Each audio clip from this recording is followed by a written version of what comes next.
Hello goat lovers, Crystal here with Blue Cactus Dairy Goats, and here's an update on the 7 crazy Nigerian dwarfs. So for those of you who are new to the channel, we purchased these 7 crazy Nigerian dwarfs back in February. Now them themselves are from awesome lines. They came from a really good breeder who happened to need to downsize. She just didn't have enough time to give them, which is part of the reason they're a little crazy. So we got really lucky and were able to purchase some really good blood to incorporate into our herd. So first up is pretty little Val here, which you guys know I've been milking her, so you know her a little bit about her story, but the deal with her was she came bred to us. So she ended up having quads. One of them actually passed, so we did keep all of the other 3 of her goats, and she's doing really well. She's definitely doing better than the rest of the herd. And this here is Becky. So Becky, the breeder didn't know she was pregnant. A couple days before we actually picked her up, she had babies. The babies actually died due to a cold snap that they had, and 2 days later we brought her here to a new place, and she was our first milker of this year. So kind of a rough start for her. Big move.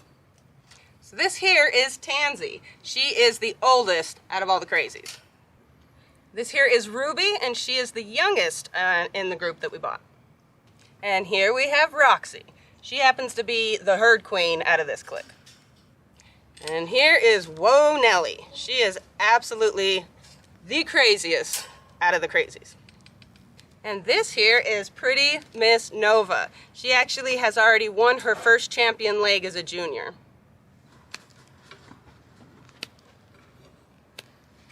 So initially, our plan was just to breed the 7 crazies, well, not Val because she was already bred, but breed the rest of them and then keep the kids and sell them. And then that changed. We realized right quick that we would need extra space, extra pens, and just a lot of extra work would have been gone into that if we were breeding again. And on top of that, we're already going to be spending money on pigs and ducks and all of that stuff we had already planned on doing, and that was way before Corona even hit. So plans changed from breeding them and selling them right off the bat to slowly incorporating them into the herd. So for Becky and Val, they were the first to actually get transitioned into the herd. And obviously so. Becky was in milk, so we had to milk her twice daily. And with Val, she was pregnant. So I got a lot of bonding with both of them, just because twice daily milkings with Becky here. And with Val, I was there for the labor, and that's a good bonding moment, and as well, still milking her. So she gets handled by me twice daily, Val does. So again, quite an easy transition for these 2 to get incorporated into the herd. She's still crazy. Stop. It's all right, girl. So with milking and kidding season underway, the other 5 crazies were put into their own pen and kind of put on the back burner for a little while. So a couple of months later, once things started settling down for us, we started incorporating slowly the rest of the 5 crazies. And we did it slowly because we wanted to break their bond. It was an attempt to break the crazies' bond. So we did it just 1 at a time into the herd and then we'd switch them out daily, and then we started adding 2 at a time into the herd, switching them out daily until they were all incorporated into the herd.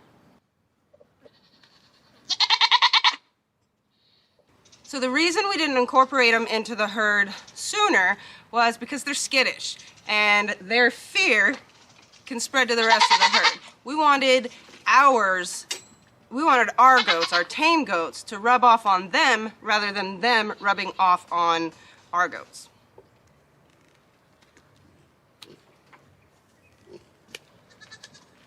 So it has been 2 months now since they've all been together, and there's been some noticeable changes in the herd, which of course is to be expected. When you add 7 goats into a herd, there's going to be some changes. So one of the changes is Dawn. Now Dawn has always been a little skittish. She wasn't one of our bottle babies, but she is getting a little more skittish now. So anytime these goats will run, if you come near them, she is following their lead, and she's absolutely running with them like she's kind of one of the crazies. Another thing that stinks is pretty much all of the progress that I had made with Becky while milking her is gone. So even while we were still milking her before we dried her up, we had all of the crazies into the pen and into the herd at this point, and it wasn't but a couple days. She would no longer let me hook her, which she was walking to her hook. I didn't have to chase this goat anymore, but that changed very quickly, and now she's just one of the crazies again, like all progress gone, it feels like.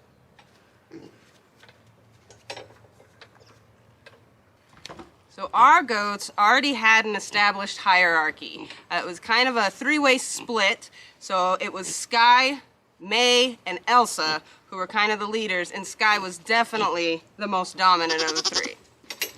So after adding the crazies to the herd, there's been a shakeup in the hierarchy.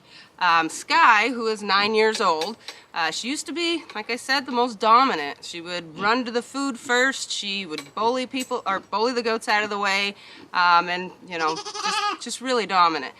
Real quick to fight somebody. And now she's not that way anymore. She's just real.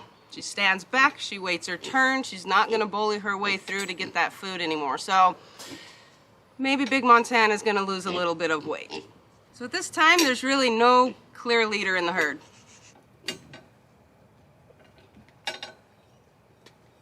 So that's how things are right now. Breeding season, once breeding season comes, we are going to have potentially 6 different breeding stalls that we'll be able to break them up into and hopefully break that skittish bond.